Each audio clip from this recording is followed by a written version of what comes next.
If you're thinking about moving to Australia in 2026, I'm going to share with you why I think it's a great time to make the move now.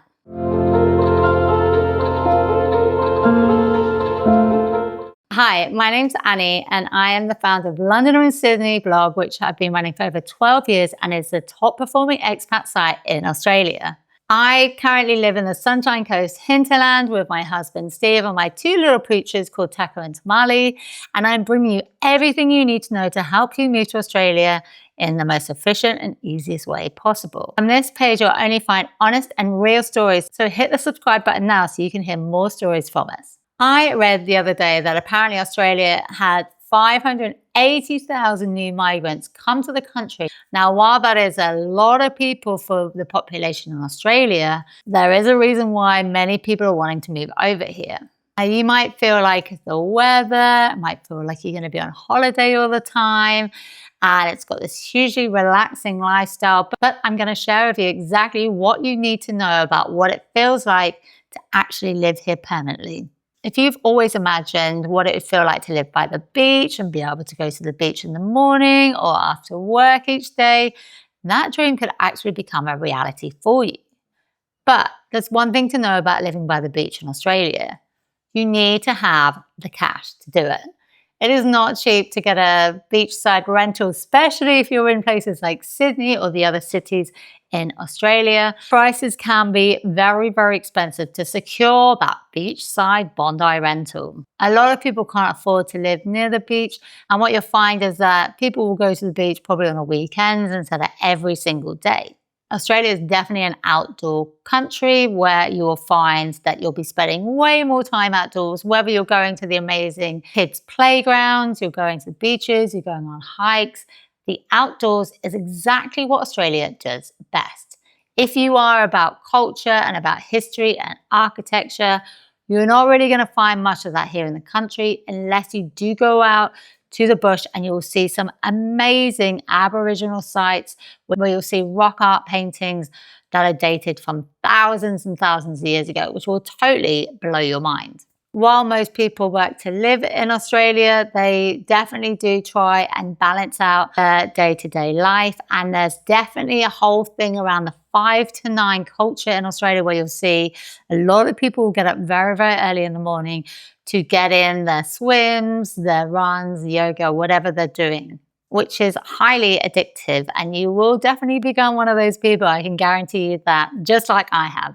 One thing to know though about the work-life balance is, for me, it hasn't always worked out like that in Australia. I have had jobs that have been very, very demanding here, where I have worked a lot of late hours and weekends as well, just to be on top of everything. So don't think that being in Australia is just going to be like being on holiday, because essentially you're going to be doing the similar things as you were back home in terms of still having that routine of going to work each day.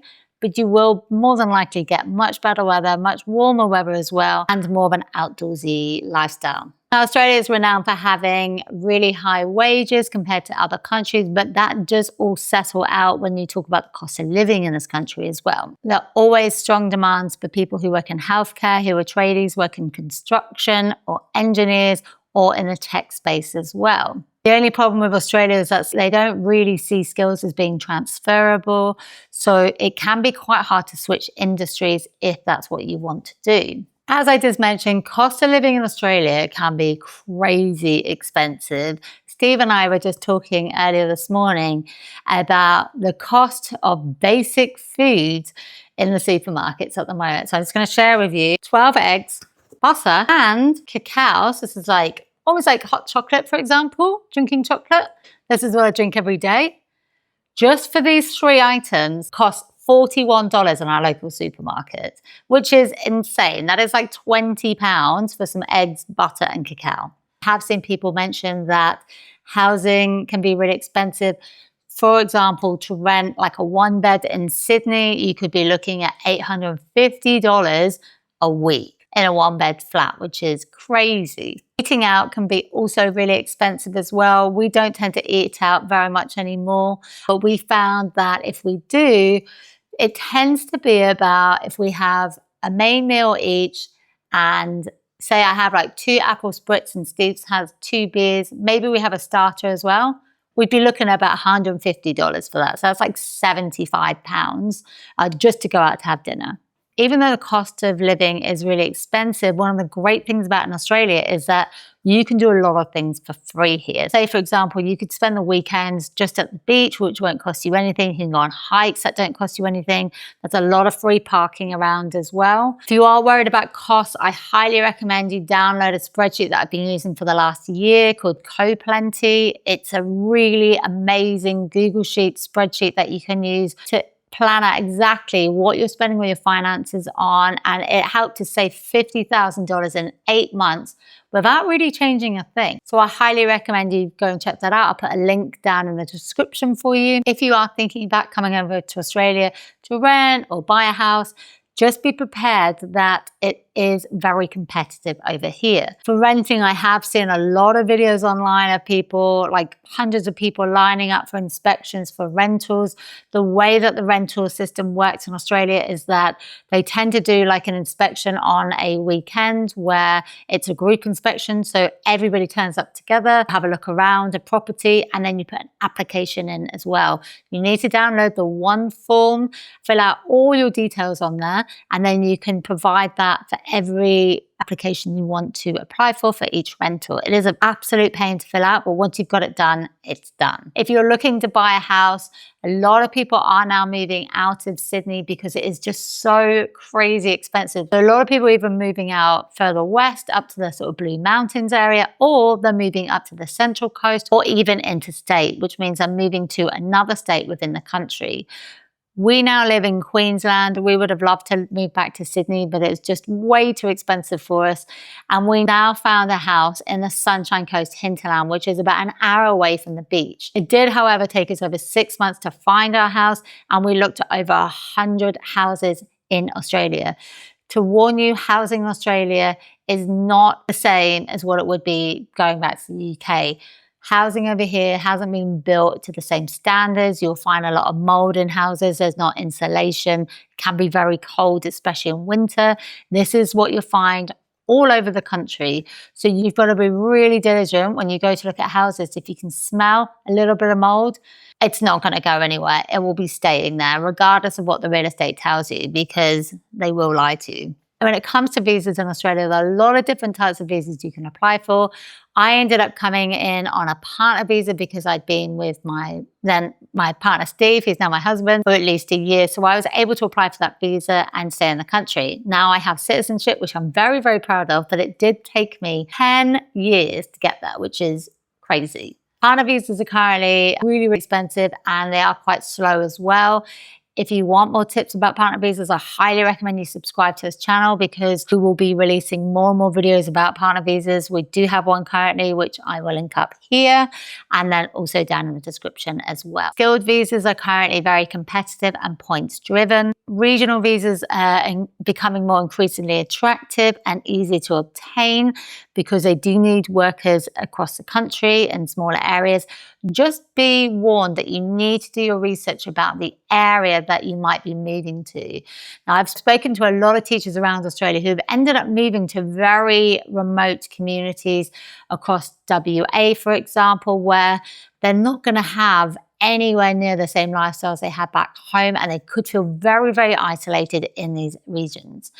If you are thinking about moving to a specific area, drop me a comment below and I'll be able to help guide you in terms of whether I think that could be a good decision or not, because I have traveled across the entire country. Employer sponsorship is one of the strongest pathways to think about, and getting professional advice will help you a lot in the long run. If you are thinking about moving over to Australia, I highly recommend you contact a migration agent. The only migration agent we ever recommend is called True Blue Migration Services. They are one of the top migration services in Australia, and they've helped hundreds of our followers in the past and are highly, highly recommended. You can get a free visa assessment with them just by mentioning us, Londoner in Sydney. That means you can email them, ask them all your questions, any concerns you have, and they'll be able to help guide you in the right place. When it comes to healthcare in Australia, it has one of the best healthcare systems in the world. If you're from the UK, and there's a lot of other countries you can be from, they have a reciprocal medical thing, which is called Medicare, which means you'll be able to get free healthcare in the country, regardless of whether you're coming over a backpacker or you're looking to move here permanently. One thing Australians do have is private health insurance. People do this more for tax purposes, but it actually helps you save money in the long run when it comes to like dental care. You can get massages. There's lots of different things you can use by having health insurance as well. The education system in Australia is really strong. I have heard though on multiple Facebook groups that people have said that the educational system is better in the UK compared to Australia. I can't vouch for that because I don't have any children, but I would definitely do your research when it comes to schools, especially in Australia, in terms of which ones are good and not so. As we know, a lot of people want to move to Australia because they want more of a healthier lifestyle. They want the better weather and everything, which is amazing. And as we know, the weather can really affect your mood in terms of how you feel.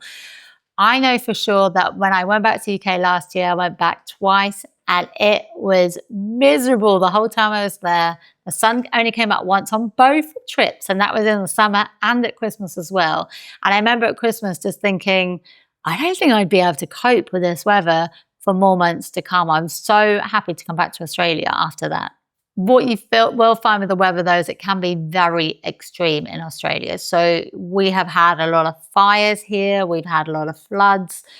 It is very, very extreme in terms of what it can look like. And therefore you have to be kind of very conscious in terms of where you live as well. If it's a bushfire prone area or a flood zone area, you will have to get that extra insurance to be covered for your house as well. Now, the cultural differences when it comes to Australians to Brits, I mean, we could go on for ages about this, but I think one of the major things that do concern a lot of people when they move over is actually making friends. You really have to put the effort in, join a lot of groups, go to things that you're actually really interested in. That's how you're going to probably form the friendships the easiest and the quickest as well. Do not wait for people to come to you. What you will find with Australians is that they are super friendly. They will go out the way to help you like there's no tomorrow. Like they really, really will. But getting to that deeper surface can take a lot of time to get used to. Also, sense of humour can be very, very different as well when it comes to Australians to Europeans or Brits, for example, where they don't quite get some of the dry sense of humour. So you might need to tone it down a little bit because otherwise it could just come across as being really rude. There's also downsides to living in Australia as well, which I think a lot of people just assume it's going to be amazing, which it really, really is, but it can take a long time to really get settled here. This is why there's a term called ping pong poms, which basically means that's Brits who have this legacy of coming over to Australia, moving back to the UK and then coming back over again, which I am one of those people. I did actually do that. We moved back in 2018 and we only lasted 6 months in the UK before we came back to Australia, where you can watch our podcast episode where I explain all about what happened there, which I'll link up here for you guys. And it was a very, very interesting and a bit of an eye-opening reality of going back to the UK. What I do find when I go in between the UK and Australia is there's always culture shocks both sides. So when I come back to Australia, there's always that sort of reverse culture shock as well. And it always takes me a little bit of time to get back into Australian life again. Sometimes I do feel like I just don't want to go back to England because I don't want to have to feel with all those emotions again. But thankfully now, probably because I've bought a house now, that I actually feel way more settled than ever, which is really amazing. If you are leaving a lot of friends and family back home, really think about long and hard about why you're leaving. Being able to duplicate those relationships you already have back home will be very, very difficult to do moving to Australia. So really think about why you are moving. If you are somebody who likes big cities, like real city buzz, then Australia might not be for you because Sydney and Melbourne, for example, might feel quite small in comparison to London or New York. They definitely don't have that same sort of buzz that those cities have. And you will find that the cities will feel a bit like a ghost town at nighttime. Australians are very much morning people. You'll find at nighttime it will be like a ghost town everywhere, really around the country. Like where we live, even from 4 o'clock, there is nothing open in the afternoon. Like it is dead. We're very much used to that now, but it will be a shock when first moving over here.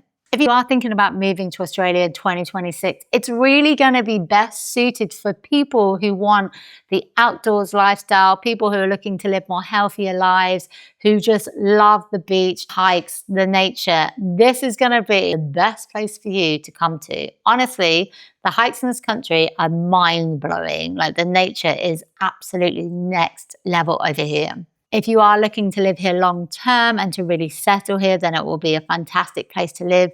You will be closer to a lot of more Southeast Asian countries. A lot of people end up going to Bali for the holidays, Thailand, Japan, even like the Cook Islands. Australia is definitely a country to move to if you want long-term stability. It is a brilliant place to bring up children, especially, and you could end up having a very, very different lifestyle and a much more relaxed, healthier lifestyle if you move here. Definitely need to plan it if you're going to move here, because you may end up spending a lot of money to begin with if you haven't planned moving over correctly. You've got to make sure you think about exactly what sort of belongings you want to move over, where you're going to live, like if you're going to live in the cities, whether you want to move out a bit more regionally, can you get remote work where you want to move to?